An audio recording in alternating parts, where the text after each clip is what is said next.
더불어민주당 이재명 대표에 대한 체포 동의안 오늘 본회의에서 표결 처리가 될 예정입니다. 어제 이재명 대표는 체포 동의안 가결은 정치 검찰 공작 수사에 날개를 달아줄 것이다, 이런 메시지를 발신을 했습니다. 체포 동의안 가결이냐 부결이냐 결과가 주목되는데요. 최재성 전 청와대 정무수석 모시고 정치권 현안까지 함께 들여다보겠습니다. 안녕하십니까? 안녕하세요. 자, 체포 동의안 국회 보고가 됐고 오늘 이제 처리가 됩니다. 어제 의총도 있었다고 해요. 대부분 부결을 한다고 했지만 당론으로 정하진 않았던 것 같습니다. 어떻게 하는 게 맞다고 수석님께서는 보십니까? 저는 당론으로 정하지 않은 거는 첫 번째 체포동의안 올라왔을 때도 그랬고요. 그거는 자연스러운 것이라고 보고요. 다만 검찰하고 지금 이 총선을 치르게 생겼어요, 민주당이. 네. 검찰이 너무 정치적으로 지금 이 문제를 끌고 가고 있단 말이에요. 제가 그 전부터 이재명 대표의 대표 연설에서 영장심사 받겠다, 불체포 특권 포기하겠다라고 얘기했을 때부터 관련 수사가 2년, 그 쌍방울의 경우에는 1년 넘게 진행이 되고 있거든요. 그렇습니다. 그런데 비회기 중인 9월 정기국회 이전에 영장 청구 안 할 거다. 정기국회 열리고 할 거다.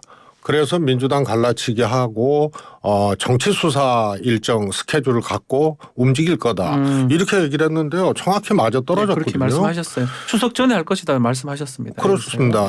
그래서 그게 예를 들어서 수사한 지 몇 달 안 됐다거나 이러면 몰라도 굉장히 오래된 것을 이렇게 시간표를 늦춰가면서 하고 있는 거기 때문에 민주당에서는 이것은 강력하게 대응하는 것이 저는 타당하다고 보고요. 네.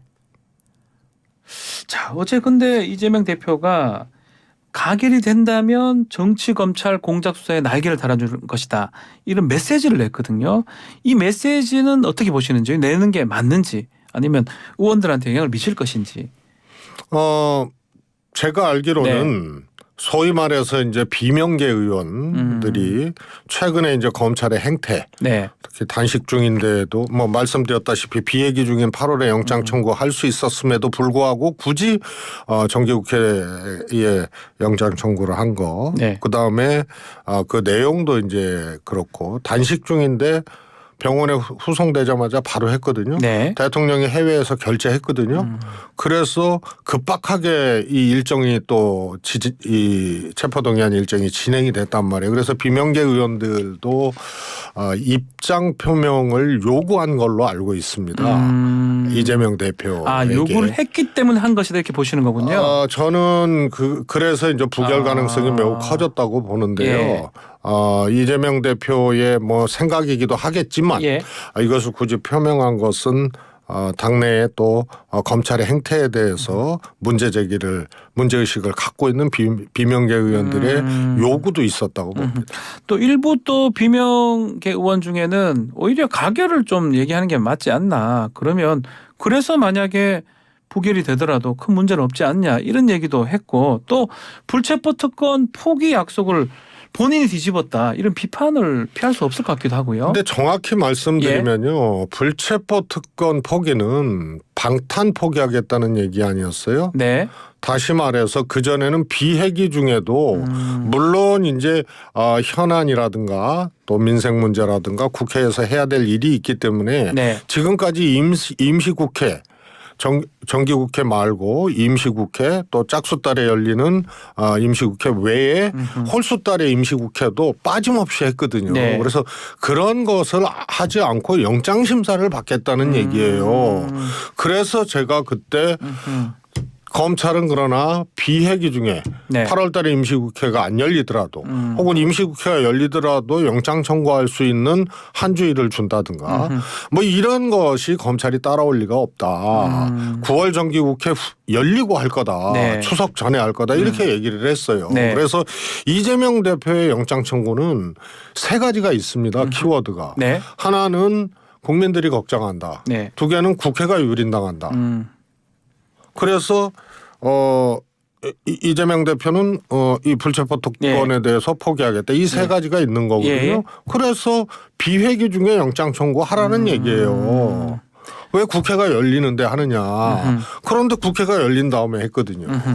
우원식 의원 SNS도 보면 지금 회기 중에 체포영장 이거는 불체포 특권 포기를 못하게 하는 거다라고 하면서 12월 정기국회 끝나고 비회기 때 그때 영장심사 응할 수 있다 이렇게 얘기하는데 이 부분은 좀 동의를 하시는 겁니까? 그러니까 민주당에서 이재명 대표가 대표 연설에서 불체포 특권 포기하겠다라고 했을 때 더 강력하게 9월 영장 청구에 대해서 예고를 하고 그러지 말라고 했어야 돼요.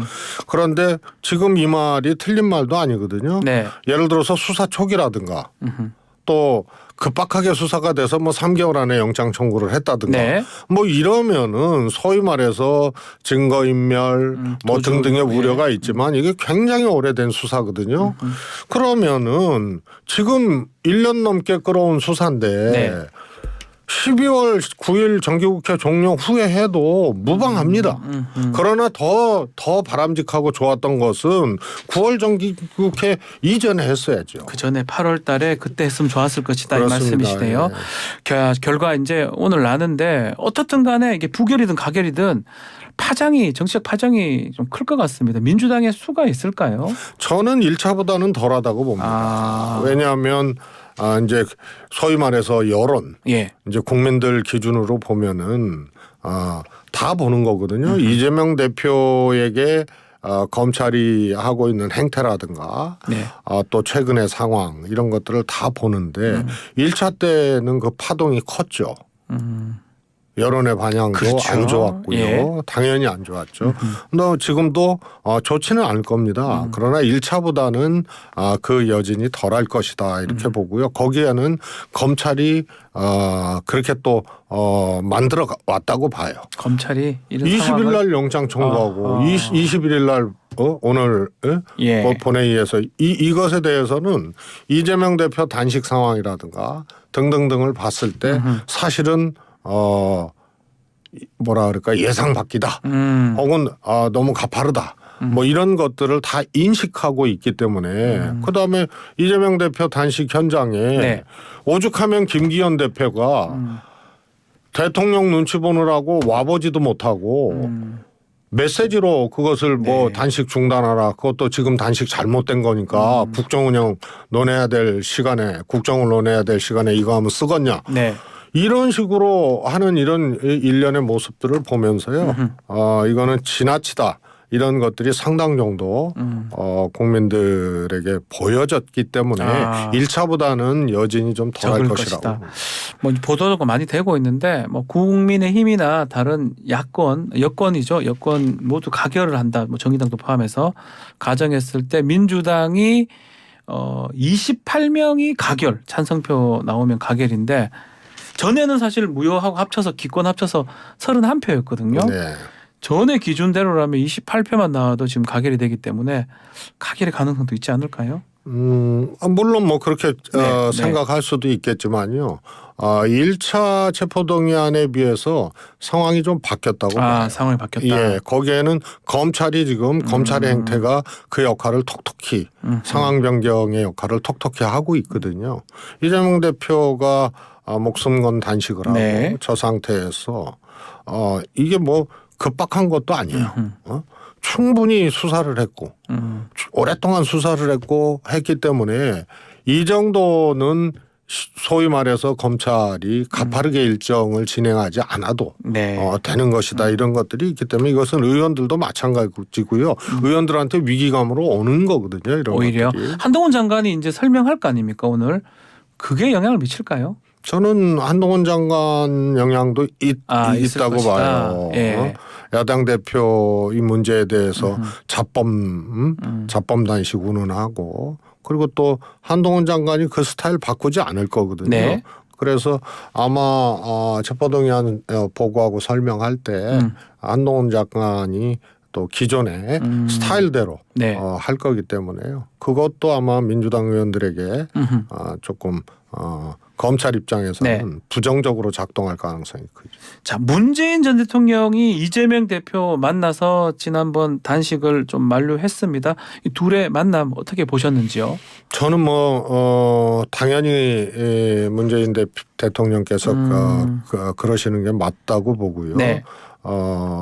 야당 대표, 민주당 대표가 문재인 대표도 민주당이 배출한 대통령이고요. 그리고 최근의 상황이 몹시 정말 나라 걱정, 이 정권의 행태에 대해서 같이 걱정을 하고 있고 또 문재인 대통령을 끌어들이잖아요. 모든 문제에 전 정부 탓하고 심지어는 모든 사안에 대해서 근거 없이 이 감사를 하거나 압도를 하고 그래서 이런 모습을 보면서 문재인 대통령께서 9.19 행사 오시는 길에 야당 대표를 단식하고 있는 야당 대표를 찾아서 위로하시고 중단 요청을 한 거는 지극히 저는 바람직하고 당연한 그런 것이라고 봅니다. 그 9.19 5주년 기념행사 참석하면서 이제 이재명 대표도 만난 건데요. 자, 여기서 진보 정부에서 오히려 안보나 경제 성장이 월등히 좋았다 이렇게 발언을 했습니다. 좀 국민의힘에서 좀 비판을 하고 있는 것 같고요. 어떻게 보시는지요? 국민의힘은 그러겠죠. 그러나 사실이잖아요. 사실입니까? 모든 통계와 지표가 그렇게 만들잖아요. 경제는 얘기할 필요도 없어요. 그렇게 다 지표가 입증하고 있어요. 뭐 여러 가지 지표가 있는데요. 그걸 뭐 확인해 보면은 다 입증이 되는 문제고요. 경제에 대해서 뭐 보수 정권 근데 특히 윤석열 정부는 정말로 거꾸로 가고 있고 엉터리로 하고 있다는 것은 뭐 이미 뭐 다 알고 있는 거고. 안보 문제거든요. 안보는 항상 국내 정치의 안보를 끌어들였어요. 과거에 뭐 총풍 문제부터 선거 때 사실 천안함 이 우리가 침공 당했을 때도 폭침 당했을 때도 북한의 도발로 폭침당했을 때도 사실은 그 조사 기간을 조정했다는 그래서 발표 기간을 지방선거 직전에 했다는 그런 의혹도 있거든요. MB 정부 때 말하는 거죠. 그렇습니다. 그리고 지금 뭐 오늘 뭐 유엔총회 연설도 하고 최근에 이제 안보 기류가 또 총선을 앞두고 뭔가 또 망상을 하고 있는 거 아닌가라는 것을 의심할 수밖에 없는 정말 단선적이고 불안하고 오히려 이 충돌을 야기할 수 있는 것으로 몰고 간다는 생각이 들 정도의 이런 것을 하고 있거든요. 그래서 뭐 국방부 역대 정부 국방 예산 증액이라든가 또 북한의 도발이 사실 민주당 정부에서는 없었거든요. 무력 도발이 없었다. 군사적 충돌이 없었고 이런 등등등을 봤을 때 저쪽은 입안보 정치안보고 민주당 정권이 들어섰을 때는 사실은 북한이 심지어는 사과까지 했어요. 어떤 도발을 하고. 그래서 군사적 충돌이나 이런 것이 없었죠. 그러면은 핵 개발이라든가 미사일 실험이라든가 이런 등등등은 북한의 오래된 계획에 의해서 북한 입장에서는 끊임없이 이렇게 진행을 했거든요. 그래서 노무현 문재인 정부 때만 한 것이 아니고 이명박 박근혜 정부 때도 계속 핵 개발을 했고 탄도미사일이라든가 뭐 관련 미사일이라든가 이런 것들을 고도화시키고 경량화 작업 이런 등등을 계속 진행한 거예요. 그러면 보수 정권 때는 그런 것이 없었어야 되는데 했잖아요. 그래서 상대적으로 봤을 때 그것이 하나의 잘못된 신화 같은 거다. 잘못된 것이다. 이것을 지적한 거고요. 냉정하게 봤을 때는 안보도 입안보 정치안보고 우리는 안보를 통해 굳건한 안보를 통해서 평화 정책을 추구한 거다. 이것은 이제는 이것에 대해서 분명히 할 때가 됐다 이런 말씀이죠. 통계 얘기도 좀 하셨는데 지금 문재인 정부가 집값 관련해서 또 주요 국가 통계를 조작했다. 이걸로 지금 수사를 감사원 결과가 나와서 수사를 지금 한다는데 뭐 그 안에 계셨으니까요. 참여를 하셨으니까 이건 어떻게 봐야 됩니까? 부동산 통계 조작 등등 얘기. 저희 매일 했어요. 부동산 관련된 회의를. 거의 매일 했죠. 그럼 관련 보고가 이제 들어오고 뭐 비서관 수석 매일 회의에서 그 추이들을 이제 네. 보고 그랬어요. 그런데요. 한마디로 얘기해서요. 네. 원희룡 장관이 그랬잖아요. 예. KB 통계와 부동산원 통계는 조사 방법 등의 차이가 있는 것이 자연스럽다. 올 2월 달에 그랬거든요. 네. 그다음에 지금 정부도 수사해야 돼요. 수사 의뢰해야 돼요. 감사원이 감사하고. 어떤 의미입니까? 왜냐하면 이 정부는 부동산원 이게 국토부 산하기관 아니에요? 예.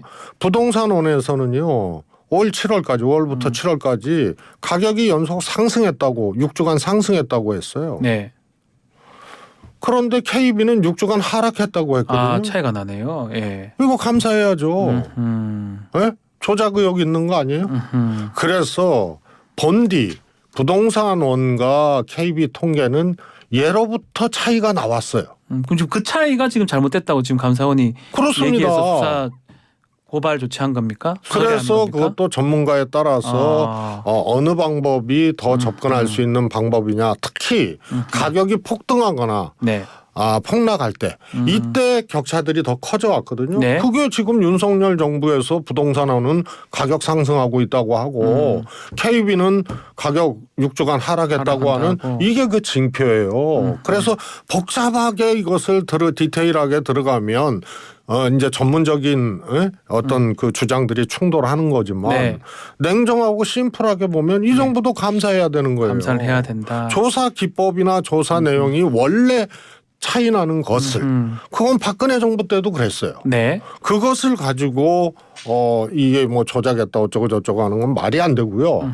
그 다음에 이것을 왜 사전에 제공을 받았느냐, 통계를 왜 제공을 받았느냐 네. 이거는요. 그래서 감사원이 27조 2항을 얘기하잖아요. 통계법. 네. 누구도 이거 사전에 제공받을 수 없다. 안 된다. 제공해서는. 예. 그런데 그 27조 2항의 4에 보면은요. 네. 시장이 불안하거나 경제적인 위기나 뭐 이런 등등은 예외적으로 사전에 그래서 부동산 시장이 불안했잖아요.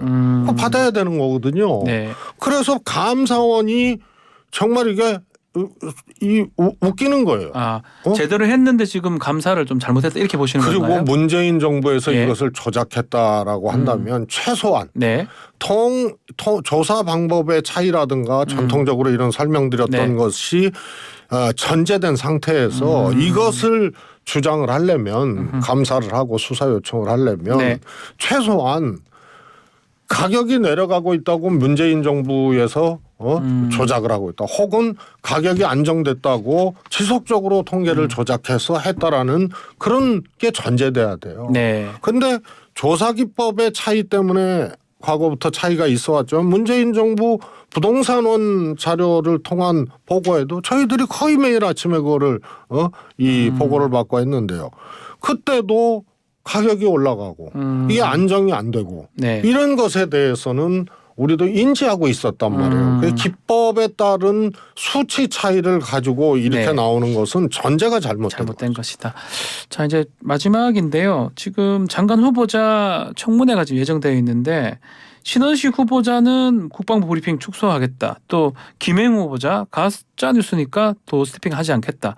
이렇게 얘기를 하고 있습니다. 그 부분 한번 정리 좀 해주시죠. 앞으로 어떻게 우선요. 제가 뭐 며칠 전에 얘기했는데요. 네. 이게 이제 이념의 전사들을 전진 배치했다. 뭐 또 김건희 여사 뭐 네. 김행 장관 후보 같은 거 이런 얘기도 나왔는데요. 저는 이런 분들이 네. 자기 관리를 잘했겠느냐. 유인천 장관 15년 전에 장관 됐는데 예. 또 장관 되리라고 생각 못했을 거거든요. 상상을 못했을 것이다. 그다음에 김행 씨도 마찬가지고요. 예. 그런데 의외의 개인적인 문제로 이거는 브레이크가 걸릴 수가 있다. 지금까지는 전진 배치하고 이념 전사들을 뭐 과거의 발언 이런 네. 정도를 갖고 문제가 됐었는데 사실은 개인 관리를 전혀 안 한 사람들이고 네. 오히려 범법적 요소들이 또 발견이 되거든요. 네. 그래서 이거는 아마 제가 보기에는 법무부 인사정보관리단이 저는 근본적인 문제라고 보고요. 잘못됐다야 훨씬 더 큰 거는 대통령의 생각이에요. 아하. 그냥 하면 된다는 생각. 그래서 기본적인 검증을 안 한 거예요. 검증이 없었다. 특히 이제 네. 뭐 대법원장 문제도 있지만요. 네. 이거는 어디서 검증하는지 모르겠어요. 알겠습니다. 관리단에서는 안 한다 그랬거든요. 그래서 이게 총체적인 부실이 나오기 때문에 네. 후보자 문제뿐만이 아니고 이 검증 체계에 대해서도 이번에 분명히 책임을 물어야 될 것 같아요. 알겠습니다. 자, 오늘 말씀 여기까지 듣겠습니다. 최재성 전 의원과 함께했습니다. 감사합니다. 감사합니다.